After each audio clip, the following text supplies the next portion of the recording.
நீங்கள் பர்சனல் லோனோ இல்லை ஹோம் லோனோ வாங்க போகும்போது அந்த பேங்க்கில் எங்கள் த்ரூவாக நீங்கள் இன்சூரன்ஸோ இல்லை மியூச்சுவல் ஃபண்டோ வாங்கினா மட்டும்தான் உங்களுக்கு இந்த லோன் அப்ரூவ் பண்ணுவோம் அப்படின்னு சொல்லியிருக்காங்களா? இது எனக்கும் நடந்திருக்கு. ஆனால் இப்போ ஆர்பிஐ இதுக்கு ஒரு பெரிய செக்காக வச்சுருக்காங்க பேங்க்ஸ்க்கு. வாங்க அதை பற்றி பார்ப்போம். ஆல்சோ இந்த மாதிரி இன்னும் யூனிக் ஃபினான்ஸ் கண்டென்ட் நிறைய தெரிஞ்சுக்கணுன்னா மறக்காம என் சேனலுக்கு சப்ஸ்கிரைப் பண்ணிக்கோங்க. Reserve bank of India third party companies bank ஸ்டாஃப்ஸ்க்கு சேல்ஸ் இன்சென்டிவ்ஸ் டைரெக்டாக கொடுக்கக்கூடாதுன்னு ஒரு ரூல் கொண்டு வர போகிறாங்க. அதாவது insurance company, mutual fund houses இனிமேல் பேங்க் எம்ப்ளாயீஸ்க்கு டைரெக்டாக கமிஷன்ஸ் கொடுக்கக்கூடாது. இந்த மூவ் மேஜராக வந்ததுக்கான காரணம் மிஸ் செல்லிங்கை கம்மி பண்ணுறதுக்காக. வயசானவங்க பேங்க் சைடில் போனாலே இப்போலாம் மிஸ் செல்லிங் எக்கச்சக்கமாக நடக்குது. 70 வயசு ஆளுங்களுக்கு 20 வருஷம் யூலிப் பாலிசியும் இன்சூரன்ஸ் பாலிசியும் அவங்க தலையில் கட்டி அமுச்சு விட்டுறாங்க பேங்க் மேனேஜர்ஸ்.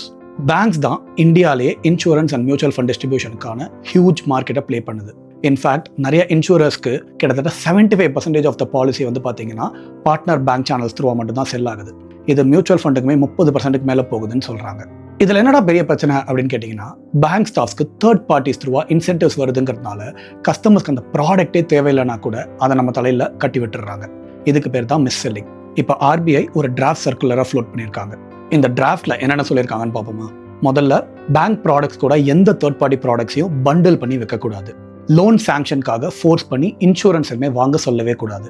எந்த டெலிமார்க்கெட்டிங்கும் 9 மணிலேருந்து 6 மணிக்குள்ளே முடிச்சிடணும், அதை தாண்டி இருக்கக்கூடாது.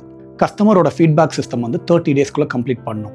இதையும் மீறி மிஸ்செல் பண்ணி அதை உங்களால் நிரூபிக்க முடிஞ்சுன்னா உங்களுக்கு ஃபுல் ரீஃபண்ட் ப்ளஸ் காம்பன்சேஷனுமே கிடைக்கும்.